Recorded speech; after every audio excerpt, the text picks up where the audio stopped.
ஓம் சக்தி தாயே போற்றி. என் அன்பு குழந்தையே, இன்று ஒரு முக்கியமான விஷயத்தை சொல்வதற்காகத்தான் இன்று உன்னை தேடி நான் வந்திருக்கின்றேன். உன் வாழ்க்கையில் திருப்பம் ஒன்று வரப்போகின்றது. அந்த திருப்பத்தை உன் தாயானவள் நான் உனக்கு சொல்வதற்காக வந்திருக்கின்றேன். என் தங்க குழந்தையே, அதனால் ஏற்பட போகின்ற விளைவுகள் நீ நிச்சயமாக எதிர்பார்க்காத அளவிற்கு பயங்கரமாக இருக்க போகின்றது. பயங்கரம் என்றால் நான் சொல்வது அதனுடைய விளைவுகள் உனக்கு அதிகமாக இருக்கும். நீ எதிர்பார்த்ததை விட உனக்கு பல நன்மைகளை அது தரப்போகின்றது என்பதனை உன் அம்மா நான் இன்று உனக்கு சொல்லிக் கொள்கின்றேன். என் தங்கமே, உன்னை கண்ணீர் சிந்த வைத்தவர்கள் யாராக இருந்தாலும் சரி, நீ சிந்திய ஒவ்வொரு துளி கண்ணீருக்கும் அவர்களிடமிருந்துதான் பதிலை உனக்கு பெற்றுத்தரப் போகின்றேன். என் செல்லமே, நீ நினைத்ததை விட இனி உனக்கான காலங்கள் எல்லாம் நல்ல காலங்களாக இருக்க போகின்றது. இனி ஒரு நாளும் உன்னை கண்ணீர் சிந்த வைத்தவர்களை உன்னிடத்தில் நெருங்க விட மாட்டேன். உன்னுடைய கண்ணீருக்கு காரணமானவர்கள் நிச்சயமாக அவர்கள் வாழ்க்கையில் கண்ணீர் சிந்தும் நேரம் வந்துவிட்டது. உன் தாயானவள் யாரையும் தண்டிக்கும் குணம் எனக்கு இல்லை. அவ்வளவு சீக்கிரத்தில் யாரையும் நான் தண்டித்து விட மாட்டேன். எல்லோரையும் திருத்தி நல்வழிப்படுத்த வேண்டும் என்றுதான் நான் நினைப்பேன். என் தங்கமே, சிலரை எவ்வளவுதான் நான் எடுத்து சொன்னாலும், சில விஷயங்களில் அவர்களை தடுத்து நிறுத்துவதற்கு முயற்சி செய்தாலும் அவர்களின் பிறவி குணத்தை மாற்றுவது என்பது இயலாத காரியம்.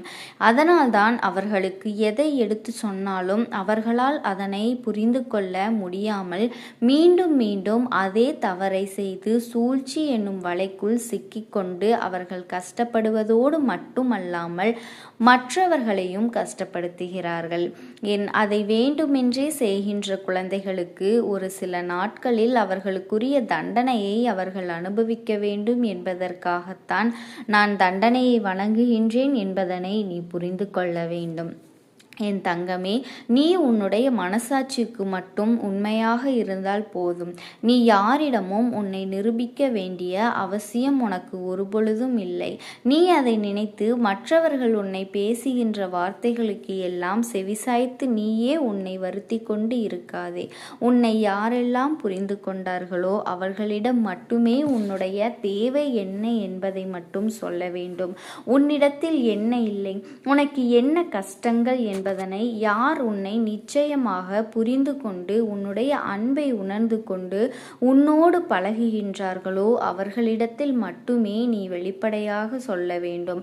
உன்னுடைய வார்த்தைகளை யாரெல்லாம் மதிக்கின்றார்களோ, உன்னுடைய வார்த்தைகளை யார் மதிப்பு கொடுத்து கேட்கின்றார்களோ அவர்களிடம் மட்டுமே உன்னுடைய கனவு என்ன என்பதனை நீ சொல்ல வேண்டும். நீ எதிர்காலத்தில் என்னவாக ஆக வேண்டும், நீ என்ன செய்ய வேண்டும் என்பதனை அவர்களிடத்தில் மட்டுமே நீ சொல்ல வேண்டும். உன்னுடைய வார்த்தைகளுக்கு யார் மதிப்பு கொடுத்து உன்னிடத்தில் பேசுகிறார்களோ, உன்னுடைய வார்த்தைகளை கேட்கின்றார்களோ அவர்களிடத்தில் மட்டுமே நீ எல்லாவற்றையும் புரிந்து கொள்ள வேண்டும். அதையும் மீறி நீ உன் வார்த்தைகளை மதிக்காதவர்களிடம் நீ சென்று சொல்வாயானால் உனக்கு வருத்தம்தான் மிச்சமாகும். அதனை என் குழந்தையே நீ ஞாபகம் வைத்து கொள்ள வேண்டும்.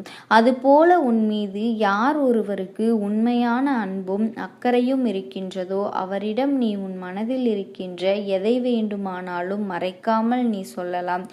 ஏனென்றால் அவருக்கு உன்மேல் இருக்கின்ற உண்மையான அன்பு நிச்சயமாக உனக்கு நல்ல தீர்வினை கொடுப்பது மட்டுமல்லாமல் உனக்கு வேகத்தையும் கொடுக்கும். என் பிள்ளையே, நீ விழும்போது விழுகின்ற வேகத்தை விட அந்த இடத்திலிருந்து, அந்த கஷ்டத்திலிருந்து மீண்டு எழுந்திருக்கின்ற வேகம் அதிகமாக இருந்தால் நிச்சயமாக உன்னை யாராலும் எதிர்த்து நிற்க முடியாது.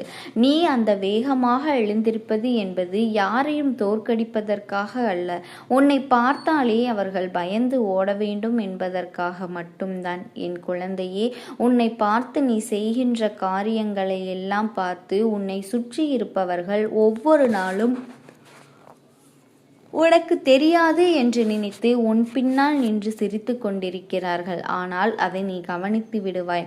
நம்மை பார்த்துதான் ஏதோ சொல்லி சிரிக்கின்றார்கள் என்று மனம் நொந்து நீ செய்கின்ற வேளையில் பின்னெடுத்து விட்டால் அங்கே நீதான் நஷ்டப்படுவாய். அங்கே நீதான் உன் வாழ்க்கையை தொலைத்து விடுகின்றாய். அதே சமயத்தில் எப்பொழுது உன்னை பார்த்து மற்றவர்கள் சிரிக்கின்றார்களோ அதை கண்டு கொள்ளாமல் நம் காரியத்தில் மட்டுமே நாம் கவனமாக இருக்க வேண்டும் என்று அடுத்த அடியினை எடுத்து எப்பொழுது வைக்கின்றாயோ அப்பொழுது அங்கே முதலில் நீ உன்னுடைய வாழ்க்கையை வென்று காட்ட ஆரம்பித்து விடுவாய்.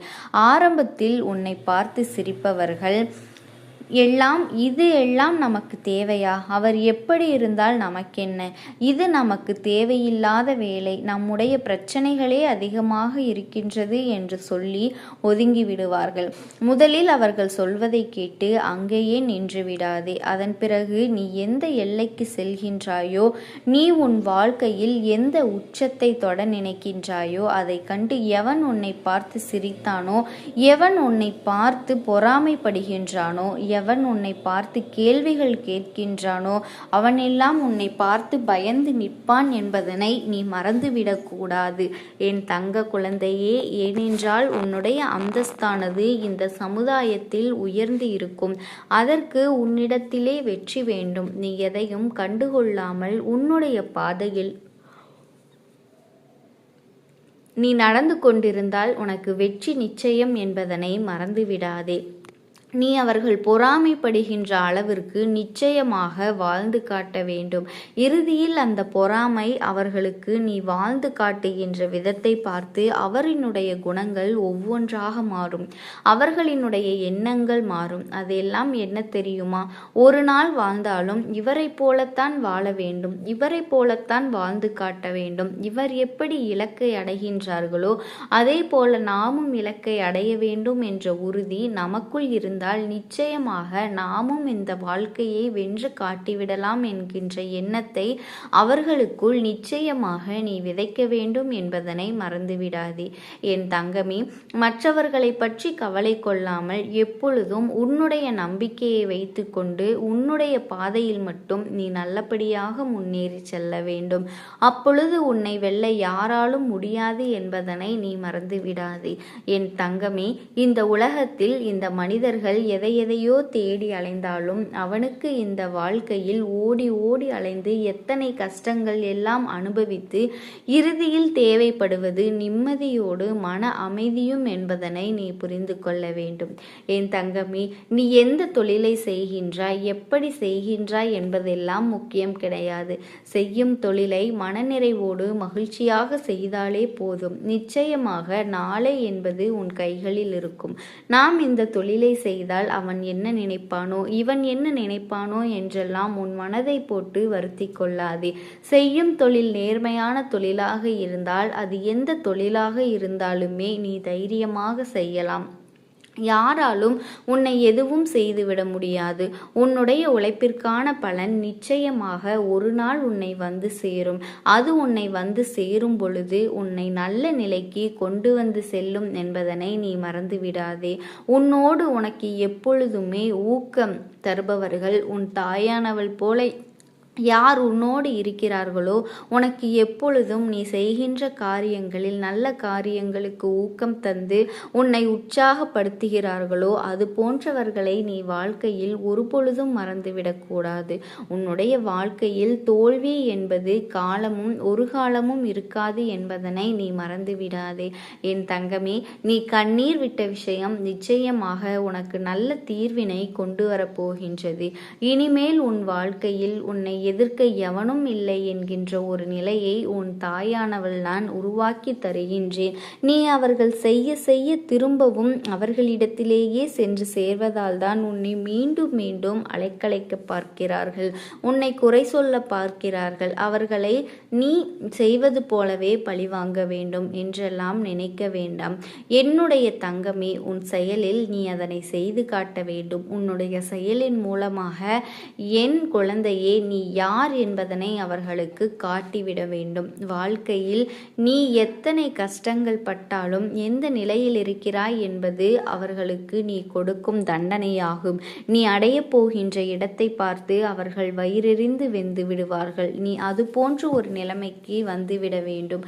என் தங்கமே, இந்த உலகத்தை ஒருவரை பார்த்து பொறாமைப்பட்டு அதன் மூலமாக மற்றவர்கள் காயப்படுத்துகின்ற எண்ணங்கள் கொண்டவர்கள் ஒருபொழுதும் அவர்கள் வாழ்க்கையில் முன்னேற முடியாது என்பதனை மட்டும் நீ மனதில் வைத்துக் கொள்ள வேண்டும். நாளைய வெற்றி விடியலில் என் பிள்ளை உனக்கு செய்வினை செய்தவர்களை யார் என்று நான் உனக்கு அடையாளம் காட்டப் போகின்றேன். என் தங்க குழந்தையே, அதை சொல்வதற்காக இன்று உன் தாயானவள் நான் வந்திருக்கின்றேன். இந்த அம்மா சொல்கின்ற செய்தியை நீ கேட்காமல் செல்லாதே. அப்படி சென்றாயானால் உன் வாழ்க்கையில் என்ன நடக்கின்றது என்று உனக்கு தெரியாமல் போய்விடும். அதனால் இன்று உன் அம்மா உனக்கு சொல்கின்ற இந்த விஷயத்தை நீ தெளிவாக புரிந்து கொள்ள வேண்டும். என் தங்கமே, உன் வாழ்க்கையில் ஆட்டி படைத்த ஒரு பிரச்சனையை இன்றே முடிவுக்கு கொண்டு வந்தாகிவிட்டது. உன் இல்லத்திற்கு வந்த முன்னோர்கள் அதை சரி செய்து விட்டார்கள் என்பதனை நீ புரிந்து கொள்ள வேண்டும். என் தங்கமே, உன் வாழ்க்கையில் உனக்கு செய்வினைகள் செய்து உன் வாழ்க்கையை அழிக்க நினைத்த இவர்களுக்கு நிச்சயமாக ஒரு பாடத்தினை புகட்ட வேண்டிய கட்டாயம் ஒரு அம்மாவாக எனக்கு நிச்சயமாக இருக்கின்றது. இவர்கள் செய்த செய்வினையிலிருந்து உன்னை நான் காப்பாற்றி விட்டேன். ஆனாலும் செய்வினைகள் செய்ய நினைத்தது உனக்கு செய்வினைகள் செய்து அதனால் நீ படும் கஷ்டங்களை வேடிக்கை பார்த்து கொண்டிருக்கிறார்கள். அதற்கான தண்டனைகளை அவர்களுக்கு நிச்சயமாக நான் கொடுக்க வேண்டும் அல்லவா? அந்த தண்டனையை கொடுப்பதற்காகத்தான் இன்று உன் தாயானவள் உன்னோடு பேசி கொண்டிருக்கின்றேன்.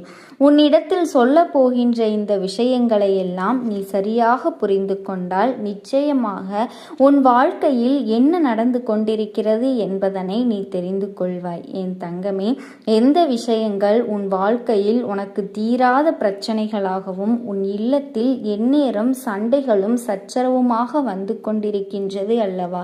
உன் இல்லத்திலே அமைதி என்ற ஒன்றே இல்லை.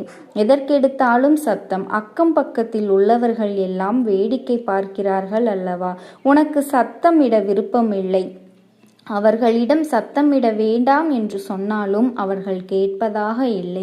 அக்கம் பக்கத்தில் உள்ளவர்கள் எல்லாம் வேடிக்கை பார்க்கிறார்கள் என்று சொன்னாலும் அவர்கள் அந்த கட்டுப்பாட்டில் இல்லை. இப்படி ஒவ்வொருவரின் மனநிலையும் ஒவ்வொரு விதமாக இருக்கும் பொழுது எப்படியெல்லாமோ வாழ வேண்டும் என்று நினைத்த இந்த வாழ்க்கை உனக்கு இப்படி அடுத்தவர்கள் சிலிர்த்து வேடிக்கை பார்க்கும் அளவிற்கு மாறிவிட்டது என்று கவலை கொள்கின்றாய் அல்லவா? நமக்கு மட்டும் என் குடும்பம் ஏன் இப்படி இருக்கின்றதே என்று சொல்லி என் பிள்ளை நீ வேதனைப்பட்டு கொண்டிருந்தாய் அல்லவா? உன்னுடைய குடும்பத்தில் இதற்கு முன்னால் இப்படியெல்லாம் நடக்கவில்லை. சில காலங்களாகத்தான் இது போன்று ஒற்றுமை இல்லாமல் எப்பொழுதும் சண்டைகளும் சச்சரவுகளுமாக இருந்து கொண்டிருக்கின்றது. இதிலிருந்து எப்படி நாம் மீண்டு வர முடியும் என்று யோசிக்கின்ற நேரத்தில் என் தங்கமே, உனக்கு முதலில் இந்த பிரச்சனை எதற்கு வந்தது என்று இந்த தாயானவள் நான் சொல்கின்றேன். உன்னுடைய குடும்பத்தில் இருப்பவர்கள் மீது தவறு சொல்ல ஒன்றுமில்லை. ஏனென்றால் இதுவெல்லாம் இவர்கள் செய்த செய்வினைதான் என்பதனை நீ புரிந்து கொள்ள வேண்டும். என் தங்க குழந்தையே, உன் குடும்பத்தில் இருக்கின்ற ஒவ்வொருவரினுடைய மனநிலையை இவர்கள் மாற்றி அமைத்ததினுடைய விளைவுதான் இப்பொழுது உனக்கு இருக்கின்ற பிரச்சனைகள். உன் குடும்பத்தில் இருக்கின்ற ஒவ்வொருவருக்கும் இவர்கள் சூழ்ச்சி செய்து செய்வினையை வைத்து விட்டார்கள். என் குழந்தையே, அந்த செய்வினை சூழ்ச்சிதான் இப்பொழுது அதன் வேலையை காட்டிக் கொண்டிருக்கின்றது. இதிலிருந்து நிச்சயமாக அவர்களை மீட்டு கொண்டு வர வேண்டும். இவர்களோடு இவர்கள் புதிதாக வைத்திருக்கின்ற இந்த பழக்கம்தான் உன்னுடைய குடும்பத்தின் சந்தோஷத்தை சீர்குலைத்து கொண்டிருக்கின்றது என்பதனை நீ முதலில் புரிந்து கொண்டால் போதும். மற்றவையெல்லாம் உன்னை விட்டு தானாகவே விலகி ஓடிவிடும் என்பதனை நீ மறந்துவிடாதே. என் தங்கமே, இந்த அம்மாவிடம் வந்து கண்ணீர் சிந்துகின்றாய் அல்லவா? அம்மா, என் வாழ்க்கை இப்படியே சென்று விடுமோ என்று நீ வருந்துகின்றாய் அல்லவா? இந்த வாழ்க்கையை இதற்கு மேலும் நான் எந்த விஷயத்திலும் மகிழ்ச்சி அடைந்து விட முடியாதோ என்றெல்லாம் எண்ணி என் பிள்ளை நீ மனவேதனை பட்டு கொண்டிருக்கின்றாய் அல்லவா? என் தங்கமே, உன்னுடைய வேதனை எல்லாம் உன்னை ஆட்டி படைத்த இந்த விஷயங்கள் எல்லாம் இந்த தாயானவளால் முடிய போகின்றது.